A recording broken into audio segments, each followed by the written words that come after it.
So, and ActIon, you are the CEO, CTO, and co-founder though. That's right. It's a combination of factors. You are really working on every fundamental aspect of what ActIon does. But let's start at the top. What is it you're working on at ActIon?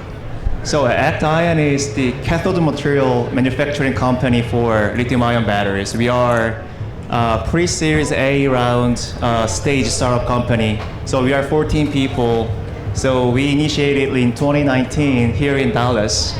And that is for producing the battery materials, lower cost and more cleaner, and domestic manufacturing, and then also improving the performance, like the life cycle of the batteries and energy density of the batteries, and then that is making more affordable. Well, a big part about what we're talking about is the battery is the heart of the car.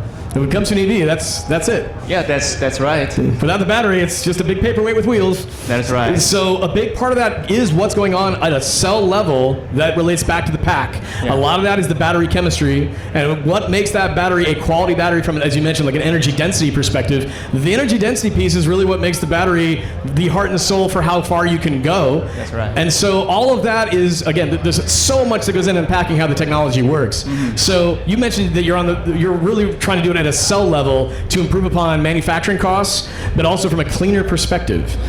Yes, we are actually in battery material level. That is the components of the cell, but that is quite directly related to the cell performance. Well, again, I think about there's different battery types, right? There's cylindrical, there's pouch. You know, for those of us that nerd out on this, like the jelly roll of a battery and all that. What you're talking about, it is the guts of the cell. It's the materials inside the cell. That is right. So I mean, this is we haven't gotten this far down into the weeds yet today about what makes this all work. So I guess number one question I have is, well, you start first. I got a question on deck, but yeah, well, because you mentioned cost, obviously majority of the cost is on an EV is informed by the battery. As we have driven down the cost of the battery at an aggregate level, that has driven down the cost of the EVs because that's the principal cost. How does that look like as you've watched the battery technology develop in terms of cost as it relates to driving the purchase cost of the vehicles? Yeah. So the cathode material we're working on, that is around 52% of the cell cost. Okay. So if the cathode material manufacturing is getting cheaper, and then the two regions it can get cheaper. One is the manufacturing cost can get cheaper, and the second region is the material cost can get cheaper. So we talked about like nickel, manganese, cobalt batteries probably like 3 years ago. That is very hot, still hot for the premium electric vehicles. But now there is a lithium iron phosphate batteries. Compared to nickel, manganese, cobalt versus iron, that is a lot cheaper cost for the material. So that is actually making the electric vehicle a lot cheaper. And so kind of unpacking what we just mentioned is that for those who are unfamiliar with the technology, the chemistry, all that, so anything lithium ion, like you hear like a lithium ion battery, it's a lithium ion battery. So a lot of the original EVs, many still on market today, they're leveraging that battery chemistry. Right. And it's been very effective for energy density, for charging, it's been very great. So when you mention iron phosphate, that is a new chemistry that is really based around, okay, what can we do on energy density that's more improved? How can we improve on charging and how it affects the battery chemistry? All these different little details that go on behind the scenes that make the battery healthier for longer. Right. That's really what we're focused on, is making sure these batteries actually live out deeper life cycles than we originally thought they could. Lithium ion's done great, but lithium iron phosphate is proving to be even potentially better. Yeah, lithium iron phosphate is much better life cycle compared to nickel manganese cobalt batteries. Nickel manganese cobalt batteries are usually around going like 1,200 cycles. And lithium iron phosphate batteries is way more than 6,000 cycles. So people call it million miles batteries. There's a catch for lithium iron phosphate that is lower energy density. So the driving range is a little shorter compared to nickel manganese cobalt, but you can get a lot safer, and also you can get a lot longer cycles. A lot more charging cycles, and yeah, basically when you say cycle, we're talking about how many times that battery fully depleted, fully charged, That's right. fully depleted, fully charged. You think about it like it's, you've never bought a gas car where your gas tank was like, how many times can I fill my gas tank up? It's like, that doesn't come up. It's just an empty space and you put your fluid in. But you think about how many times, like 1,200, 1,500 cycles on NMC, like the lithium-ion batteries we've known, 6,000 cycles on the new battery technology. When you start doing the math on how often that actually happens through ownership, you start to really understand it's like you're not taking it down to 0 and back to 100 each time. You might be charging 5% one night. That's right. And so it's about building out how far that goes. And we're talking years and years and years. Yes. And with the new technologies, we're talking decades maybe. That's right. Yeah. Sorry, I didn't mean to cut you off. No. I've been curious about these, events that are not scaled, obviously, but like in a laboratory context where, like, I think it was Penn State brought together a battery with 1 million cycles, charge it in really, fast speeds, and it could have X amount of discharge and charge cycles. And obviously that's a testing environment, a laboratory environment. But how far are we away from like a scalable commercial product that is a battery that can experience those charge discharge cycles and go for far distance of miles like we see in laboratory events? To me, in my standpoint, it is quite close to the commercial scale. For example, lithium iron phosphate materials has been around 30 years from 1996. And then that has been optimized for a long time. And then the cell manufacturing technology evolved a lot to make it like fast charging and then more stable and safer operation as an electric vehicle standpoint. So I think it is already done. It's quite close to have laboratory chemistry scale all the way up to commercial, quite consistent. So on this, a big part of this discussion really is about too, we're talking about the heart of the car. So think about if you've driven a gas car your entire life, what we're talking about is the difference between a combustion engine that had a carburetor on it way back in the day, something that was just very rudimentary, and it's like, yeah, this V8 got 160 horsepower because back then that's what they could do. That improved immensely over decades and decades of time, where you now have combustion engines with turbo kits on them to get 1,000 horsepower out of a 4-cylinder motor. That is because we improved upon that mechanical engineering over time. The battery tech that we're talking about is improving, but at a faster speed. Yeah. And if we attach that battery technology to an electric motor literally just does this. That's all it does. Yeah. And the moment you've got a high power battery with high energy density, and you put that energy into an electric motor, all of a sudden we start getting to that promise of this is a car that can go on one charge in cold weather, maybe 500 miles, and in hot weather or the weather like today, it's like, nah, that's more 700 miles. We're not far off from these being realities, right? That's right. So the challenge we have in electric vehicle, especially in battery industry, is not actually technology, but the cost, and then also whether we can actually produce that amount we need. So for example, is that material related or is it more so? It is material related. Okay. Yeah. So for example, like for cathode material we're working on, the annual production is around 3 million ton per year. And then in 2030, in order to achieve net zero, so a lot more electric vehicle on the road, it needs to be more than like 50 million ton per year. So it is hard to catch up actually demand. So it is manufacturing capacity is hard to catch up. And then in order to make that happen, the cost is also the bottleneck. So we need to be able to produce at a lower cost a lot more than right now. When you got started on Act Ion, I guess what did you do before? I was a postdoc at Northwestern University. So I was developing battery materials. So I've been developing battery materials around like 15, 16 years. Okay, but you were a teacher. No, I was a researcher. Research professor. Yes. Okay, so you were researching this, but then it got to a point where you realized I could actually be the one on the front lines of commercializing this. Sort of, yes. No, sort of. Okay, Yeah. Let's unpack that though. Like, it's no joke to start a company, but it's even deeper than what you're describing. The technical, again, hurdles that we're talking about, and then also at the end of the day, you mentioned again, you're a startup. I mean, you had to go and talk to VCs and say, here's our vision. Yeah, so I was fortunate working under a company called Hunt Oil. Hunt Oil is a private energy company in Dallas. So they have a venture arm and they incubate and initiate new companies. So they hire a founder in residence and then start a company. That was the way I did the founding. So you incubated, but then proved that. So, but you'd already done all the research on the front end of that. Yes. So you knew going in exactly what you needed to accomplish. Right. So how long ago was that? So around like so we initiated in 2019. We got COVID hit, so it's kind of slower down in 2020. We picked it up, accelerated in 2021, and then we complete lab scale to the pre-pilot scale, scale it up, of the technology in 2024, and then we spun that out and invited other investors from outside, and then now we are completely independent.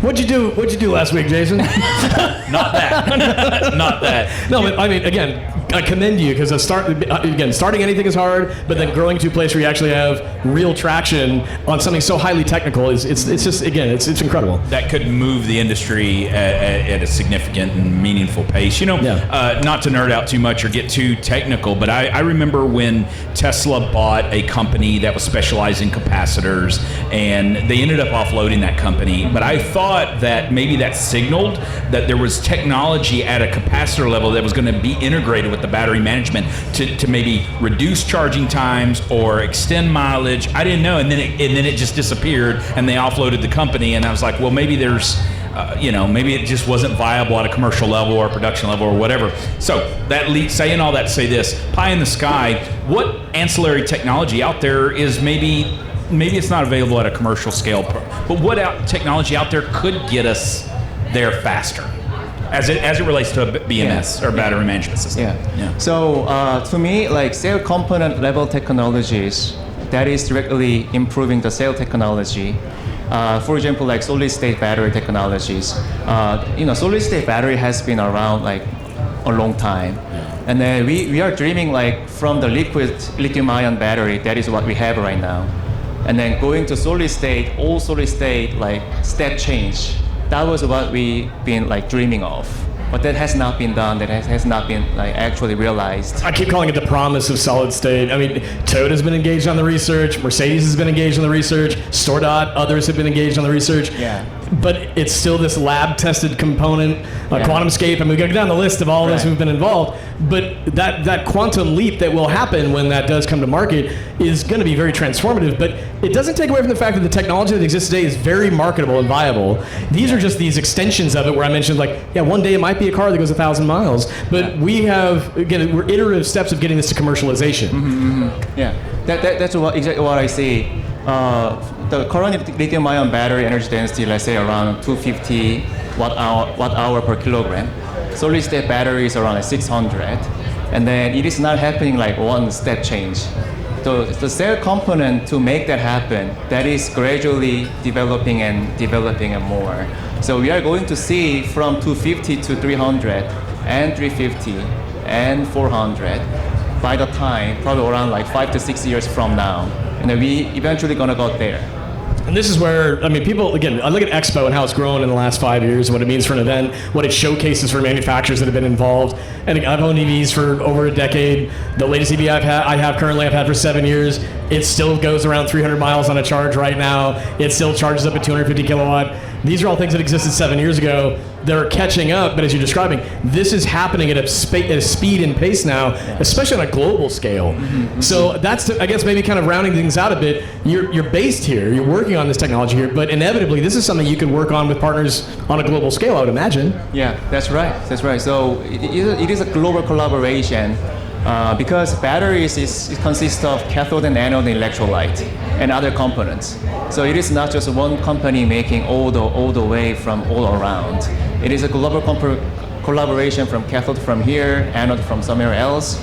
And for example, solid state batteries, for example, like it needs specialized cathode material for that function. And also anode, there are lithium metal battery, lithium metal anode, and there is silicon anode. Those need to be like come together to be optimized together. And the electrolyte-wise, there's solid electrolyte. There are probably more than like 4 different kinds of solid electrolyte, and they have a different chemistry to each part. So those are all like deeply connected to get there. And this is a collaboration that's going to happen from multiple companies, multiple regions around the world. Is there some commonality to the OEMs that are integrating with batteries and battery management systems that are maybe getting it right more so than others? Maybe we don't want to call out who's not getting it right or who could do better. No, Jin, go ahead. You can say who's the winners and who's the losers. I'm here for it. Do that. Yeah, like who's getting it right on the OEM side as far as their battery technology or where they're thinking about their battery technology. Who's getting it right? To me, they are all right because there is not one right solution. For example, like General Motors announced about lithium manganese rich material, and that is a high energy density, like next generation batteries. And then to me, that is also right direction because they can purchase the existing components from other sources. And then during that time, they develop the next generation and then have a step change afterwards. And then Tesla, you mentioned about the Maxwell technology they purchased and they abandoned a little bit. And what they wanted to do was dry electrode technology. So making the electrode with dry powders, not NMP, which is organic solvent. So I think that is also right because making electrode is hard, and that was the reason like the large companies bankrupt, like Northvolt. They wanted to do the cell manufacturing and then spend like billions of dollars, and then now they're gone. I think the challenge that what you just identified too is that a lot of these legacy automakers, they were told you got to build cars with big batteries in them, and they went, okay, they had to start from scratch, finding partners with LG, Panasonic. You go down the list of a lot of the ones they've worked with. This is not something that anybody's going to solve really independently on their own. Even Tesla, for all that they've done, they were partnered with Panasonic years ago, and inevitably other battery manufacturers. So I think what we're pointing to is that just like with the combustion engine, each of them had a way to figure out what was their prowess on how to maximize what came out of that. Batteries are going to be the exact same thing in so many ways, and really we're kind of tip of the iceberg in so many ways where this industry is going to go. But as we talked earlier with Doug Canfield, he's like, electric cars and batteries have been around for a century. It's finally getting to a place where we have the right chemistry, the right energy density, and the right amount of, I think, influence and industry excitement around development of the technology that we're seeing this exponential growth. And the right cost. Yes. Well, so everything you've done for Action to date has proven that, again, all the research you did, well, you've seriously got some traction now going. So, number one, congratulations on what you've achieved so far. Very excited to hear what you're going to do next. I know, from a startup perspective, been there, still in it, know what it's like. It's a lot. Family involved that are supportive is always a very helpful thing. Yeah. But at the end of the day, this industry is where it's at right now, and where it's going to go is because of the work of people like you. Thank you very much. So, Jen, hats off to you for the work that you're doing. Thank you so much for coming by, sharing your expertise with us today. This is the EV Reality Check booth. It is powered by GreenCars.com.